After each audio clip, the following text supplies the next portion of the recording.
Hello, Lou Hamilton from Audible Elegance here in Cincinnati, Ohio.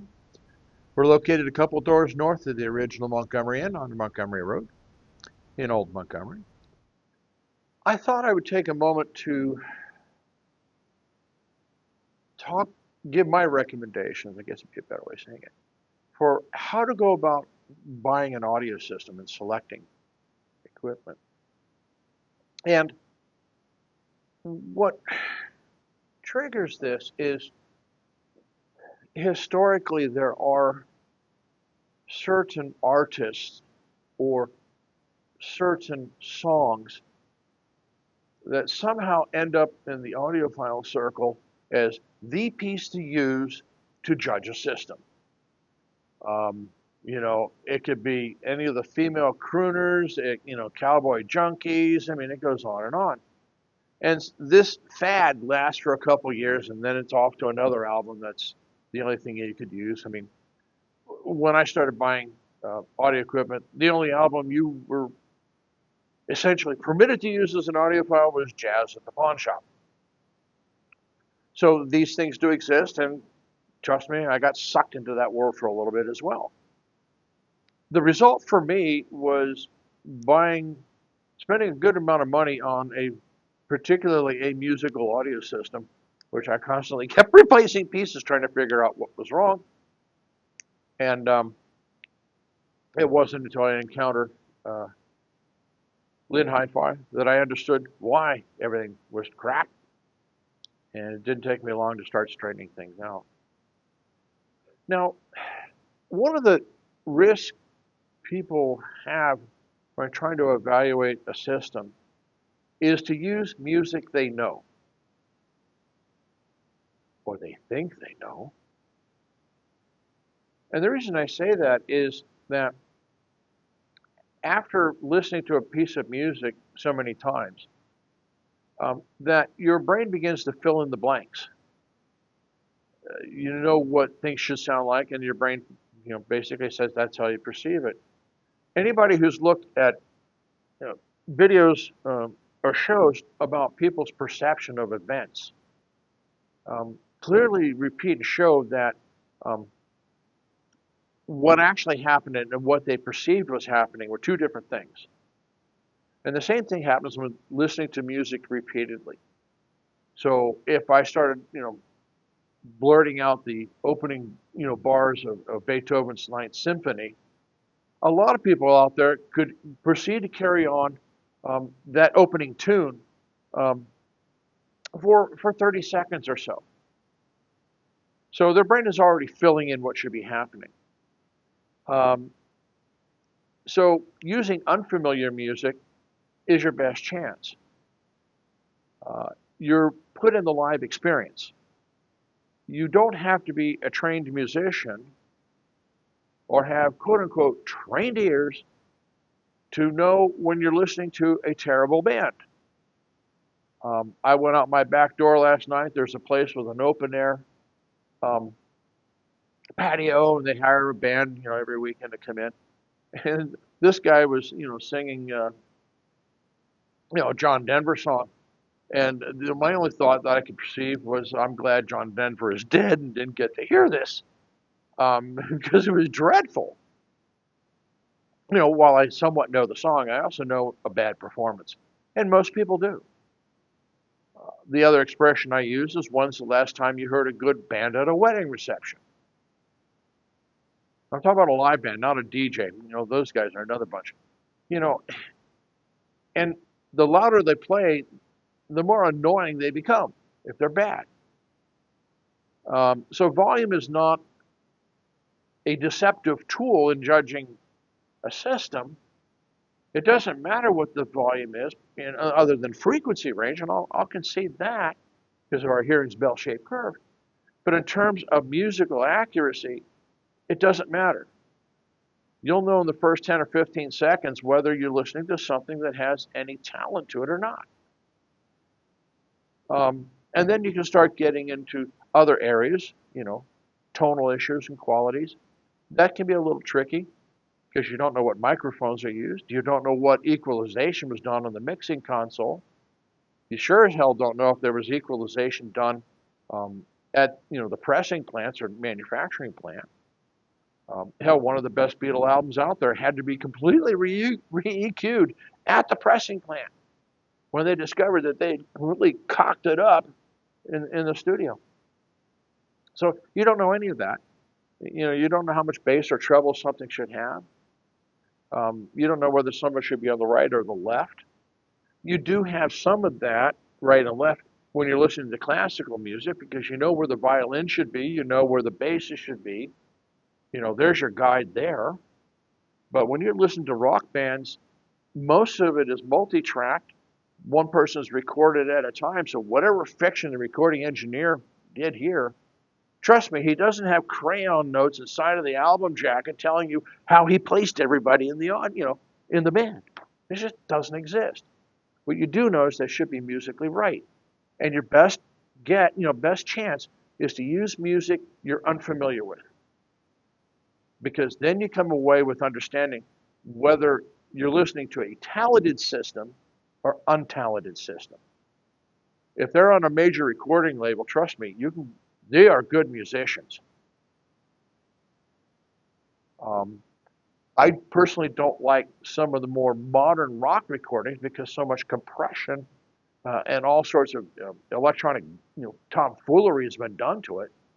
So it doesn't even have the dynamic range of an 8-track. It's just dreadful. But older stuff, yeah, you get a good sense of it. I would encourage you to use something that has a fairly simple rhythmic structure. I talked about a couple albums out there. Paul Simon did one that when it was based upon African music, very simple rhythmic structure. The album soared in the marketplace. Then he went to something more complex, and that was Latin American music. And on most systems, it sounded miserable. You don't even know why he recorded the album, but it was actually quite good on a good system. You heard it. The shop may have some recordings for you.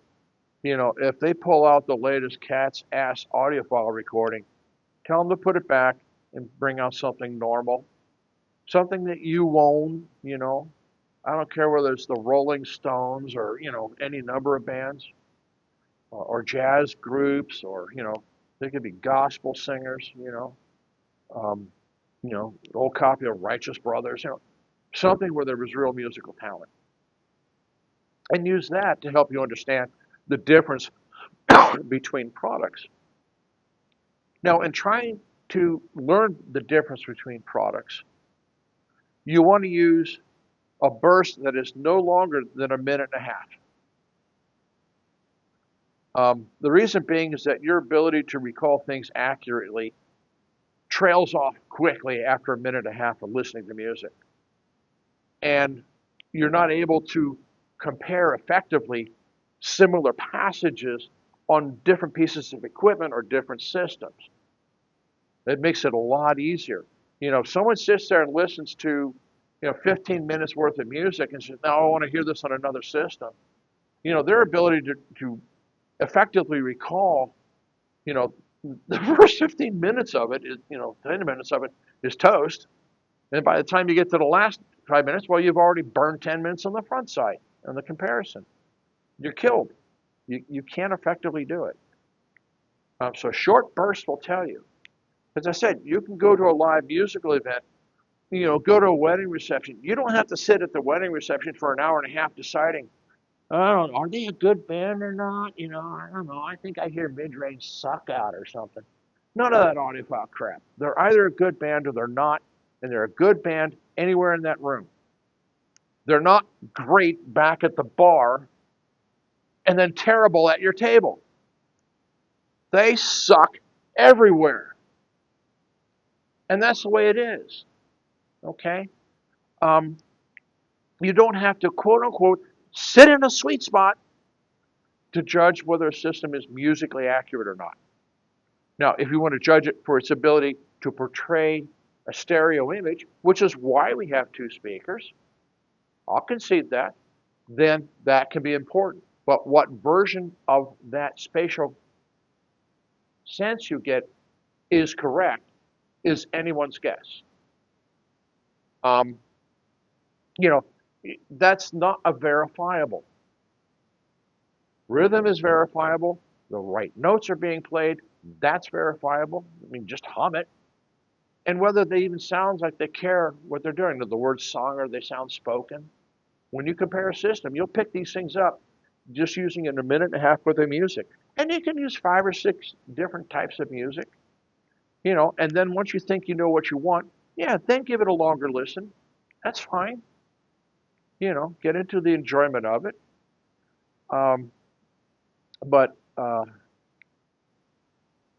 the other fantasy that I've had to deal with is people coming away with this song and dance crap where unless I have the exact same equipment or a different equipment in the exact same room, I can't compare. So the fact that they go from one store to another, they're saying, well, I can't compare what I'm hearing. Bullshit.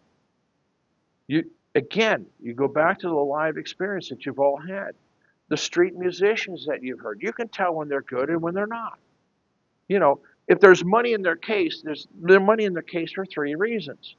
One, they're so bad money got put in there because people feel sorry for them. Otherwise the guy's going to starve to death. The middle level performance is he's okay, and most likely he put the money in there himself as a feeder. Hopefully he gets more from you. And then there is the case where there's full of money. He hadn't put a dime in, but he's that good. People appreciate his efforts. You'll see this on street musicians. It's not even musicians. He means straight artists, the guys who do stuff, amazing stuff with chalk. People recognize the talent. You can too. There's no such thing as audiophile ears. Trained ears, maybe understanding what maybe you should be looking for in certain things, but not in music. And I'm quite passionate about this position because I see people do all sorts of approaches that, winds up resulting in their buying bad equipment, and not from us. As I said, I've walked into systems in this city that are easily 6 digits, and they sound like crap, And they're proud of owning this stuff because, all the money I spent on it. Well, it might be good equipment. I'm not dismissing that, but the result that they have in their home is not. We have another dealer out of the city who, for the life of him, couldn't assemble a system to carry a tune in a bucket. And it hurt us because we had the same equipment, and people would come in and we go to do a proper demonstration, and they would say, I've already heard that, and dismiss it, which was a huge mistake. They missed the opportunity to judge the dealer they were working with. And that's something else you have to watch out for. Fancy lights and blinking lights and, glass this and, marble that. I get it great for a funeral home, I guess, but that has nothing to do with audio. So pay attention to the music. That's your guide. That's your best friend. And that's why you're buying it. Long-term satisfaction and enjoyment. And it's that simple.